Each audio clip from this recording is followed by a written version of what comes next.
Hello students. आज हम BSc part second के पेपर फर्स्ट में structure and function of invertebrate के एक नया चैप्टर शुरू करते हैं। एक्सक्रीशन, उत्सर्जन के बारे में। इसके पहले हम इसका इंट्रोडक्शन देखेंगे। What is excretion?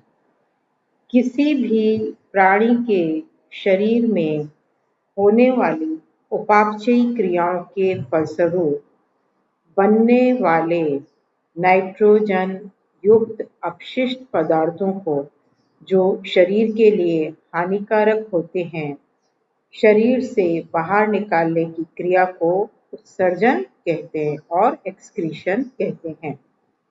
उत्सर्जन वह प्रमुख क्रिया है जिसके अंतर्गत शरीर के भीतर की साम्यावस्था नियमित की जाती है। उत्सर्जन की क्रिया में केवल नाइट्रोजन युक्त अपशिष्ट पदार्थों का ही उत्सर्जन नहीं किया जाता, बल्कि लवण व जल संतुलन, जिसको हम कहते हैं ऑस्मो रेगुलेशन, का कार्य भी किया जाता है। विभिन्न प्राणियों के नाइट्रोजन युक्त अपशिष्ट पदार्थों का उत्सर्जन अलग अलग स्वरूपों में किया जाता है। इसी आधार पर प्राणियों को भी निम्न श्रेणियों में विभक्त किया जाता है। जिस प्रकार का जिस प्रकार का उत्सर्जित पदार्थ निकालते हैं, उसी प्रकार के वे प्राणी कहलाते हैं। तो पहला है, वे प्राणी जो अमीनो अम्ल के रूप में ही उत्सर्जित पदार्थों को त्यागते हों, तो वह क्या कहलाते हैं? अमीनोटेलिक प्राणी कहलाते हैं।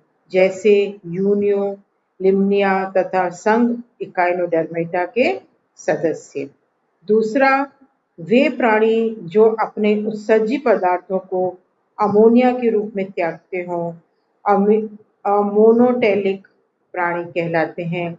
इसके अंतर्गत अमीनो अम्ल के विघटन के फलस्वरूप अमोनिया बनती है, जो अत्यंत विषैले, हानिकारक तथा जल में घुलनशील होती है।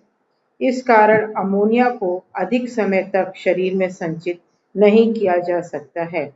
अधिकांश जलीय जंतु इसे इसी रूप में उत्सर्जित कर देते हैं, जैसे संघ प्रोटोजोआ, पॉरीफेरा, सिलेंट्रेटा, संघ एनिलिडा के वर्ग प्रोलिकीटा के सदस्य और मोलस्का एवं जलीय आर्थ्रोपोडा। तीसरे वे प्राणी हैं जो अपने उत्सर्जित पदार्थों को यूरिया के रूप में उत्सर्जित करते हैं। तो क्या कहलाते हैं? यूरियोटेलिक प्राणी कहलाते हैं। इनमें उपापचय से उत्पन्न हुई अमोनिया से यूरिया का निर्माण कर लिया जाता है। चूंकि यूरिया अमोनिया की अपेक्षा कम हानिकारक होता है, अतः इसे कुछ समय तक शरीर में संग्रहित किया जा सकता है। अमोनिया से यूरिया का निर्माण शरीर में रासायनिक क्रियाओं के एक विशेष क्रम द्वारा होता है, जिसे हम ऑर्निथिन चक्र कहा जाता है। यूरिया उत्सर्जन के लिए अधिक जल की आवश्यकता नहीं होती है, अतः सभी स्थलीय जंतु एवं कुछ जलीय जंतु उत्सर्जित पदार्थों को यूरिया के रूप में बाहर निकालते हैं। चौथे प्रकार के हैं अपने वे प्राणी जो यूरिक अम्ल के रूप में अपने उत्सर्जित पदार्थों को त्यागते हैं। वे हैं यूरिकोटेलिक प्राणी कहलाते हैं। यूरिक अम्ल जल में अघुलनशील एवं कम हानिकारक होता है, अतः वे प्राणी जो उत्सर्जन में जल हानि को सहन नहीं कर सकते व शुष्क वातावरण में रहते हैं, वे इस श्रेणी में आते हैं, जैसे सरीसृप, रेप्टाइल्स, पक्षी, एवीज व कीट वर्ग के प्राणी। ऐसे निम्न श्रेणी के प्राणी जिनमें शारीरिक गठन अधिक जटिल नहीं होता, उनमें उत्सर्जन सामान्य देह सतह द्वारा विसरण विधि से हो जाता है। इनमें उत्सर्जन के लिए विशेष अंग नहीं पाए जाते।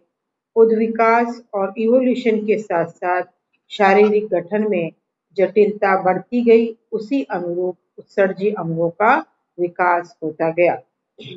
बहुकोशिकीय जीवों की प्रत्येक कोशिका जल के संपर्क में नहीं आती है, अतः इनमें कुछ विशिष्ट संरचनाओं का विकास हो गया, जो कोशिकाओं में उपापचय के फलस्वरूप बनने वाले अपशिष्ट पदार्थों को, जो वेस्ट प्रोडक्ट है, अपशिष्ट पदार्थों को त्यागने का कार्य करती हैं। इस रचनाओं को उत्सर्जी अंग कहते हैं। उद्विकास के साथ साथ उत्सर्जी अंगों में भी जटिलता बढ़ती गई। अब इसमें पहला है सामान्य शारीरिक सतह द्वारा उत्सर्जन, अर्थात excretion through general body surface के थ्रू एक्सक्रीशन की क्रिया। निम्न श्रेणी के जंतुओं जिनमें विशिष्ट उत्सर्जी अंग विकसित नहीं हुए होते हैं, उनमें उत्सर्जन सामान्य शारीरिक सतह द्वारा विसरण विधि, डिफ्यूजन विधि से होता है। तो इसमें हम सबसे पहले देखते हैं संघ प्रोटोजोआ में उत्सर्जन, एक्सक्रीशन इन प्रोटोजोआ। संघ प्रोटोजोआ के सदस्यों में सामान्य सतह से विसरण विधि द्वारा उत्सर्जन होता है, परंतु प्रोटोजोआ संघ के उन सदस्यों में जो अलवणीय जल में रहते हैं, इन रचनाओं को उन्हें जल संतुलन की समस्या का भी सामना करना पड़ता है। चूंकि अलवणीय जल में रहने वाले प्राणियों के कोशिका द्रव्य की सांद्रता हमेशा बाहर के जल से अधिक होती है, अतः परासरण द्वारा बाहरी जल निरंतर कोशिका में प्रवेश करता रहता है। यदि उसे बाहर नहीं निकाला जाए तो निरंतर होने वाली जल के कारण उसमें कोशिका फट सकती है। अतः इन प्राणियों में ऐसी स्थिति से बचने के लिए जल संतुलन की क्रियाविधि पाई जाती है। इसके लिए इनमें एक अस्थायी संरचना का विकास हो जाता है, जिसे हम कहते हैं संकुचनशील धानी और कॉन्ट्रैक्टाइल वैक्यूल कहते हैं। यह संकुचनशील धानी सभी अलवणीय जल में रहने वाले प्रोटोजोआ समुदाय के प्राणियों में पाई जाती है। यदि इन्हें लवणीय जल में स्थानांतरित कर दिया जाए तो यह रिक्तिका या धानी विलुप्त हो जाती है। इसी तरह यदि लवणीय प्रोटोजोआ प्राणियों को अलवणीय जल में स्थानांतरित कर दिया जाए तो उनमें रिक्तिका का विकास किया हो जाता है। संकुचनशील रिक्तिका अलवणीय प्रोटोजोआ संघ के प्राणियों में जल संतुलन का एवं उत्सर्जन का कार्य करती है। यह निरंतर लयबद्ध तरीके से फैलती तथा एक निश्चित आकार धारण करने बाद यह देह सतह पर आकर फट जाती है। फैलने वाली अवस्था को हम क्या कहते हैं? डायस्टोल, तथा फटकर विलुप्त हो जाने वाली अवस्था को हम कहते हैं सिस्टोल। डायस्टोल अवस्था में कोशिका में परासरण द्वारा प्रवेश करने वाला जल रिस कर संकुचनशील रिक्तिका में एकत्रित हो जाता है, जिससे रिक्तिका फैलने लगती है। या इस अवस्था में पहले कई छोटी छोटी रिक्तिकाएं जल की नन्ही नन्ही बूंदों को रूप से प्रकट होती हैं तथा सब एक एक करके संकुचनशील रिक्तिका में समायोजित हो जाती हैं। इस तरह एक प्रमुख रिक्तिका बड़ी बन जाती है। इन छोटी छोटी रिक्तिकाओं को सहायक रिक्तिकाएं और एसेसरी वैक्यूल्स कहते हैं। यह रिक्तिका एक निश्चित अवधि तक एवं निश्चित सीमा तक फैलती है, फिर बाहरी सतह के नजदीक पहुंचकर फट जाती है, जिससे इसमें एकत्रित किया गया जल बाहर निकाल दिया जाता है। इस अवस्था को हम सिस्टोल कहते हैं। यह क्रिया निरंतर तथा जीवन पर्यंत चलती रहती है। इसके द्वारा परासरण के कारण शरीर में प्रवेश करने वाला जल नियमित रूप से बाहर निकलता रहता है। अमीबा में एक संकुचनशील रिक्तिका पाई जाती है, जबकि पैरापीशियम में 2 संकुचनशील रिक्तिकाएं पाई जाती हैं। संकुचनशील रिक्तिकाओं के चारों तरफ काफी मात्रा में माइटोकॉन्ड्रिया पाए जाते हैं, जो इस बात का संकेत करते हैं कि रिक्तिका द्वारा जल संतुलन करना में ऊर्जा का व्यय होता है। तो ऊर्जा हमें माइटोकॉन्ड्रिया के एटीपी से मिलती है। संघ प्रोटोजोआ के सभी सदस्य अमोनोटेलिक प्राणी होते हैं। ये अपने नाइट्रोजनी अपशिष्ट पदार्थों को मुख्य रूप से अमोनिया के रूप में उत्सर्जित करते हैं। क्योंकि संघ प्रोटोजोआ के अधिकांश सदस्य जलीय प्राणी होते हैं, अतः अमोनिया सामान्य सतह के द्वारा जल में विसरित हो जाती है एवं कुछ मात्रा जल संतुलन के दौरान बाहर निकाले जाने वाले जल के साथ चली जाती है।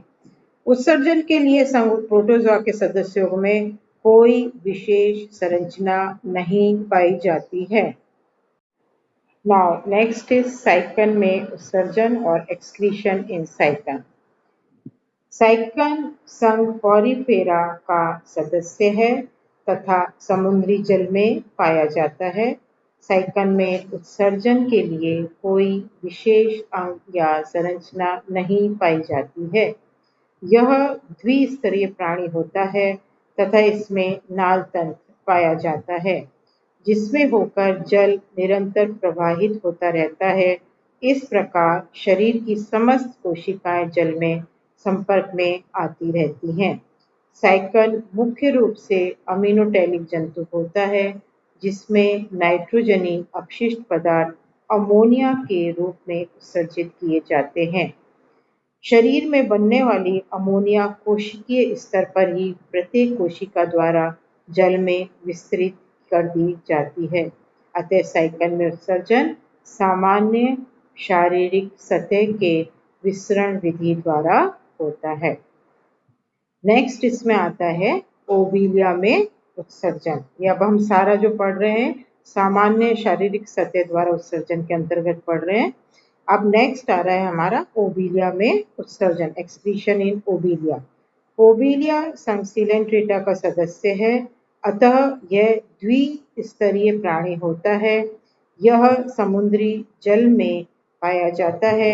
कोशिकाओं का बाहरी स्तर जो निरंतर जल के संपर्क में आता ही रहता है। भीतरी स्तर की कोशिकाओं के लिए सिलेंट्रॉन में जल का प्रभाव बराबर बनाए रखा जाता है, अतः ये कोशिकाएं भी जल के संपर्क में आ जाती हैं। उपापचयी क्रियाओं के फलस्वरूप उत्पन्न नाइट्रोजन युक्त अपशिष्ट पदार्थ सीधे कोशिकाओं द्वारा जल में विस्तृत कर दिए जाते हैं। ओविलिया एक अमीनोटेलिक प्राणी है, अतः यह अमोनिया को मुख्य उत्सर्जी पदार्थ के रूप में उत्सर्जित करता है। उत्सर्जन के लिए विशिष्ट अंगों का अभाव होने के कारण सामान्य सतह से ही विसरण विधि द्वारा उत्सर्जन होता है। तो आज हम अपना लेक्चर यहीं खत्म करते हैं। Thank you, good day, good luck.